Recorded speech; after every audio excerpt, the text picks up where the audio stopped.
Load shedding کا حل کیسے ممکن ہے، کالا باغ ڈیم کیا ہے اور اب تک کیوں نہ بن سکا، آج ہم اس کے بارے میں بات کرنے والے ہیں۔ السلام علیکم، یونیک علم اکیڈمی پر خوش آمدید۔ کالا باغ ڈیم حکومت پاکستان کا پانی کو ذخیرہ کر کے سستی بجلی کی پیداوار اور زرعی زمینوں کو سیراب کرنے کا بڑا منصوبہ تھا، لیکن بہت سے سیاسی زعماء اور کئی سیاسی جماعتوں کی شدید مخالفت کے باعث ہمیشہ متنازع رہا اور متنازع ہونے کی وجہ سے کسی بھی دور حکومت میں قابل عمل نہ ہو سکا۔ قومی نوعیت کے اس عظیم منصوبے کے لیے میاں والی میں کالا باغ کے مقام کا انتخاب کیا گیا تھا، جو صوبہ پنجاب کے شمال مغربی حصے میں واقع ایک پسماندہ لیکن بہت اہم ضلع ہے۔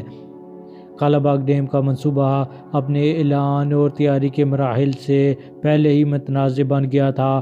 دسمبر 2005 میں اس وقت کے صدر جنرل پرویز مشرف نے بھی اعلان کیا کہ وہ پاکستان کے وسیع تر مفاد میں کالا باغ ڈیم تعمیر کر کے رہیں گے، جبکہ 2008 کو اس وقت کے وفاقی وزیر کا بھی ایک بیان سامنے آیا کہ کالا باغ ڈیم سندھ، KPK، پنجاب اور کئی دوسرے فریقین کی مخالفت کی وجہ سے کبھی تعمیر نہیں ہو سکے گا۔ اس سوچ اور اس طرح کے طرز عمل کے باعث یہ منصوبہ اب تک ناقابل عمل رہا۔ بجلی پیدا کرنے کے لیے وہاں پر ایک ٹربائن لگایا جانا تھا جس سے کم از کم 3600 میگا واٹ سستی بجلی پیدا ہوتی، جو نہ صرف ہماری ضروریات کے لیے کافی تھی بلکہ اس عظیم پن بجلی منصوبے سے صارفین کو بھی سستی ترین بجلی مہیا ہوتی۔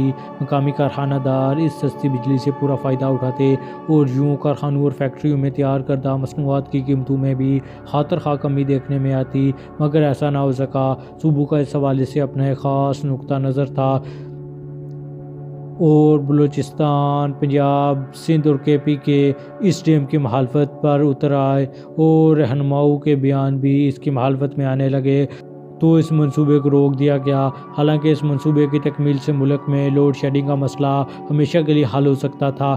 سستی ترین بجلی ملنے سے ہماری فیکٹریاں اور کارخانے 24 گھنٹے چلتے، جس سے پروڈکشن بڑھتی، مقامی اور عالمی منڈیوں میں اس پروڈکشن کی سپلائی جاتی، تو ہمارے زر مبادلہ کے ذخائر میں غیر معمولی اضافہ ہوتا، ہمیں کبھی ورلڈ بینک اور IMF کی طرف قرضوں کے لیے نہ دیکھنا پڑتا، مہنگائی کا بھی وہ طوفان نہ آتا جو آج آیا ہوا ہے، جس کا سامنا آج پوری قوم کر رہی ہے۔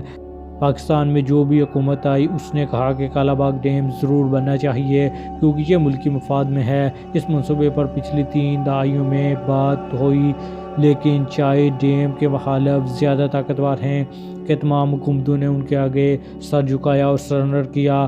اب سوال یہ پیدا ہوتا ہے کہ کیا کالا باغ ڈیم بننا چاہیے؟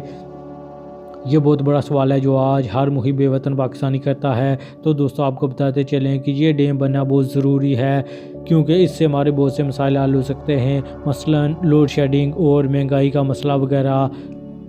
تو دوستو، آپ کا اس کے بارے میں کیا خیال ہے؟ اپنی رائے کمنٹ سیکشن میں ضرور دیں۔ ہمارے چینل یونیک علم اکیڈمی کو سبسکرائب کریں اور بیل آئیکن کو دبائیں۔ ملتے ہیں اگلی ویڈیو میں۔ اللہ نگہبان۔